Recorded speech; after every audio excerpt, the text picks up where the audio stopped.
వీరికి శంకరాచార్య మఠం కానీ తర్వాత మతాలు మారుండొచ్చేమో ప్రజలు, కానీ అందుకని మీరు దీన్ని చాలా బలంగా నమ్మాలి. ఒక చిన్న గొడవ జరిగినప్పుడు అది మనకెందుకని అనుకోకండి. అందుకని దిస్ ఈజ్ జనసేన స్టాండ్. ఇది నేను బలంగా నమ్ముతాం, బలంగా ఆచరిస్తాం. భవిష్యత్తులో ఇలాంటి సంఘటనలు జరగకుండా ఉండాలి.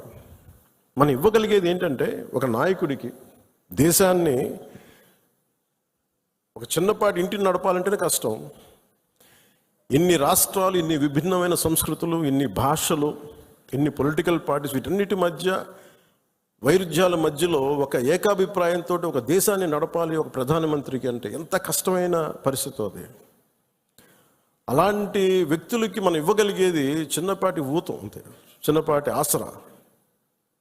ఎక్స్ట్రా గొడవలు క్రియేట్ చేయకుండా కొంచెం బాధ్యతగా మాట్లాడటం, అవసరమైన చోట భుజం కాయటం.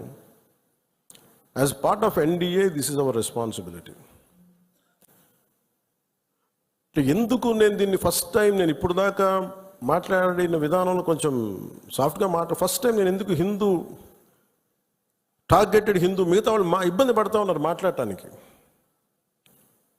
ఉగ్రవాదులు టార్గెట్ చేసి హిందువులను చంపారు, ఇది సత్యం అంతే.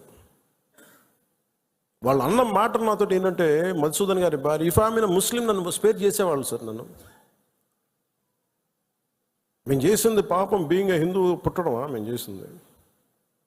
కనీసం మా చేతుల్లో ఆయుధాలు కూడా లేవే, మేము సైనికులం కూడా కాదే. మేము బిడ్డలిద్దరు అక్కడే ఉన్నారు. నేను ఆలోచించలేదు ముందు. నేను అనుకున్నాను ఆయన ఒక్కైనా వెళ్ళారేమో, అలా చనిపోయారేమో అనుకున్నాను. కానీ కుటుంబం అంతా ఉంది, ఇంకో ముగ్గురు, ఇంకో 2 ఫ్యామిలీస్ ఉన్నాయి. అందరి ముందు దారుణంగా చంపేస్తే, ఇంకా ఇది భారతదేశం కాబట్టి చాలా 7 దశాబ్దాల తర్వాత మాట్లాడుతున్నాం మనం. కశ్మీర్ని 3 సార్లు, మన పాకిస్తాన్ని 3 సార్లు ఓడించాం. సహనం ఎక్కువైపోయింది మన దేశానికి. ఎందుకంటే కంట్రీ మనుషులే సహనం ఎక్కువ మనకి. ఏదైనా అతి చేస్తే మంచిది కాదు, అతి సహనం కూడా మంచిది కాదు, మితిమీరిన మంచితనం కూడా మంచిది కాదు. ఇష్టారాజ్యంగా వచ్చి కాల్ చేసి వెళ్ళిపోతా ఉంటే మనం ఎందుకు కామ్గా ఉండాలి? మన జన సైనికుడు చనిపోయిన మన జన సైనికుడు మనలో ఎవరైనా కావచ్చు, అది నేను కావచ్చు, మీరు కావచ్చు, ఎవరైనా కావచ్చు. అది ఎంతమంది ఇక్కడికి వచ్చేసి ఉంటున్నారో మనకు తెలియదు, ఏ ముసుగులో ఉంటున్నారో తెలియదు మనకి. సో మీరు వెళ్ళేటప్పుడు ఇది నిరంతర పహార, eternal vigilance is essential element for democracy. మన బాధ్యత పదవులు వచ్చేసినాయా లేదా, మనం గెలిచేసామా లేదా కంటే కూడా ఎంత బాధ్యతగా ఉండగలం, మనం ఎంత నిరంతరంగా మనం విజిలెన్స్తో ఉండగలం, పహారా కాయగలం సమాజం మీద. ఊళ్ళల్లో ఎవరైనా కొత్త వ్యక్తులు వచ్చారా, అనుమానాస్పదంగా తిరుగుతున్నారా, ఇవన్నీ it's also part of our responsibility. So నాకు ఇది 3 సార్లు యుద్ధం ఓడిపోయిన తర్వాత మన మంచితనం ఇంకా అర్థం చేసుకుంటే ఇలాగ వచ్చి ఇళ్లలోకి వచ్చి చంపుతారు. షికార్కి వెళ్తే, సరదాకి వెళ్తే చంపేస్తారు. దీనికి మటుకు చాలా బలమైన స్టాండ్ తీసుకోవాలి. అందుకే నాయకులందరికీ కూడా, జన సైనికులందరికీ కూడా, వీరమలందరికీ కూడా ఇది ధైర్యంతో కూడుకున్న పని. ఉగ్రవాదులను ఎదుర్కోవడం అంటే ధైర్యంతో కూడుకున్న పని. Though we're a regional party, we didn't expand as on now. We confined only to state, AP, maybe కొంత తెలంగాణ. కానీ మన ఆలోచన విధానం జాతీయవాదం. ఇది మీరు బలంగా ఉండగలిగితేనే రేపొద్దున యుద్ధ పరిస్థితులు రావచ్చు, రాకపోవచ్చు, నాకు తెలియదు యాజ్ ఆన్ టుడే.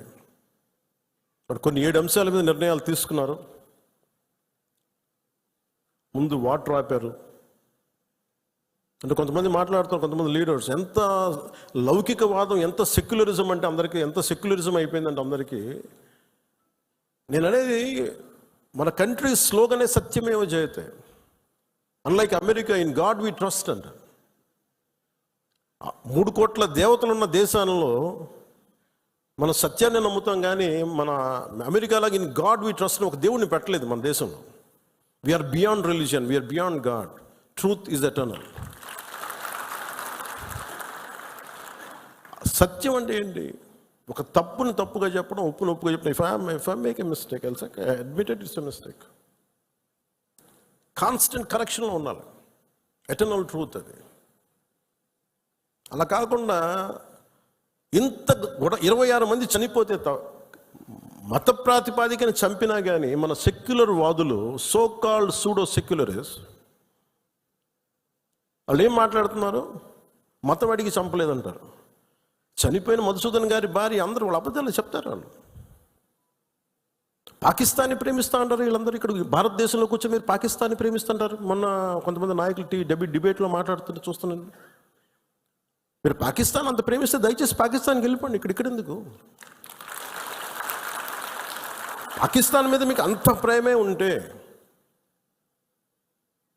ఇది మాట్లాడుతున్న పని ఏదైనా వీళ్ళందరూ కూర్చొని కాంగ్రెస్ నాయకులు వీళ్ళందరూ, కొంతమంది ఎమ్మెల్సీలు కూడా ఉన్నట్టుగా అనిపించింది నాకు చూస్తుంటే. ముఖ్యంగా సౌత్ నుంచి ఉన్నారు కొంతమంది సీనియర్ కాంగ్రెస్ నాయకులేమో కాంగ్రెస్లోనే విభేదం ఉంది.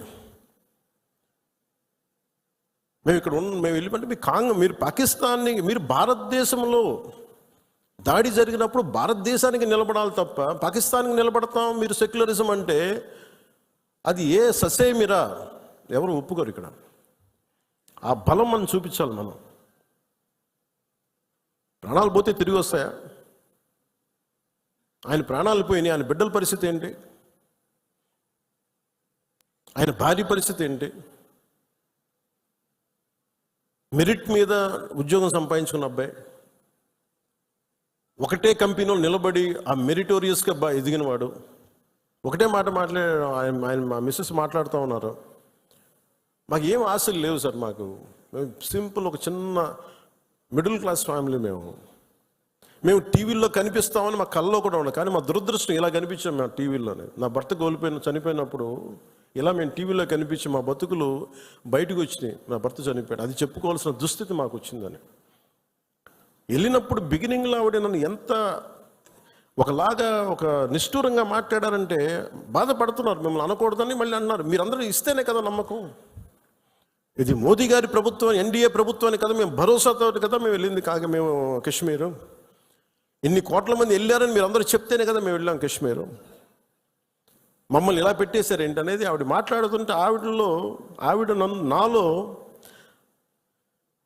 మొత్తం భారతదేశ ప్రభుత్వాన్ని చూశారు ఆవిడ. నన్ను ఆ తిట్లు నేను తీసుకున్నాను. ఆవిడ సారీ చెప్తున్నారు కానీ నాకు అర్థం లేదమ్మా, మీరు ఎంత తిట్టాలో తిట్టను, ఏం పర్లేదన్నాను. మీ కోపం ఎవడో ఒకరి మీద చూపించాలి. మీరు కోపం మా మీద చూపించను, పర్లేదన్నా. అని ఇంత దారుణంగా ఉంటుంది. నేను అనేది ఏంటంటే మనం నువ్వు ఏదైనా సరే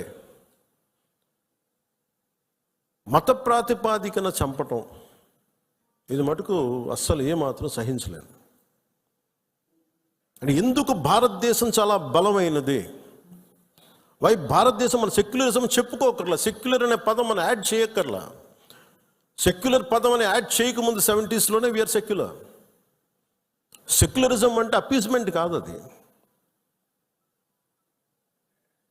వైట్ వాష్లు చేయకండి తప్పులు చేస్తే. సర్ తన్సే జుదా అని చెప్పి అంటే అట్లాగే తుపాకులతో సర్ తన్సే జుదా చేశారు వాళ్ళు ఉగ్రవాదులు. తల లేదు. పట్టుకుందాం ఆకన్నా ఇలా అంటే తల లేదు అక్కడ. మీరు ఊహించుకోగలరా? అది ఈ మాట్లాడే తల లేదు. ఇంత క్రూరంగా చంపేశారు. ఎంత సహనం చూపిస్తాం? తప్పు జరిగినప్పుడు తప్పని చెప్తాం. పాకిస్తాన్కి మనకి ఏంటి తేడా? జిన్నా విడిపోయినప్పుడు మేము పాకిస్తాన్లో అందరినీ సమానంగా ఆదరిస్తామని చెప్పారు. హిందువులు ఎల్లక్కర్లేదు, ఆదరిస్తామని చెప్పారు.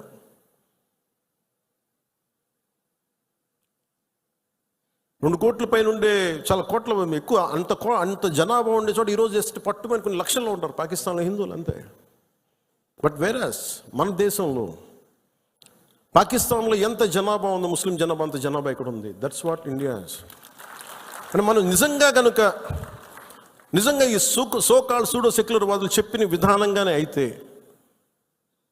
నిజంగా అసలు ఇంతమంది ముస్లిం పాపులేషన్ ఉంటుందా? ఇంత వివక్ష చూపించే దేశం అయితే, హిందువులే నిజంగా వివక్ష చూపించే దేశమే అయితే ఇన్ని లక్షల మంది ఉండగలరా? అసలు ఇన్ని కోట్లాది మంది జనం ఉండగలరా? పాకిస్తాన్లో ఎంత ముస్లిం జనాభా ఉందో భారతదేశం అంతే ముస్లిం జనాభా ఉందో దాదాపు. అంత వివక్ష హిందువులకి ఎందుకు ఉంటుంది? హిందూస్ అక్కడెక్కడెక్కడ కొంతమంది నాయకులు ఉన్నారేమో మనకు తెలియదు. సంఘటనలు జరుగుతూ ఉంటాయి. మొన్నటికి మొన్న బంగ్లాదేశ్లో హిందువుల మీద దాడులు జరుగుతూ ఉన్నారు, విగ్రహాలు కాల్చేస్తూ ఉన్నారు, దుర్గాదేవి ఆలయాలు కాల్చేస్తూ ఉన్నారు. నేను మాట్లాడుతున్నప్పుడు మనకెందుకు సార్ అంటారు, అక్కడి నుంచి శరణార్థులు వచ్చేస్తారు, అప్పుడు ఇక్కడికే వస్తారు. మొత్తం దేశం మొత్తం అప్పుడు మన స్థానికులకు ఉద్యోగాలు పోతే అప్పుడు మీకు ఓకేనా అన్న. ఆ దేశం బాగుంటేనే మనం ఇక్కడ ఉద్యోగాలు మన వాళ్ళకి ఇవ్వగలం. 2 రాష్ట్రాల మధ్య కూడా తెలంగాణ కానీ ఆంధ్ర కానీ ఇక్కడి నుంచి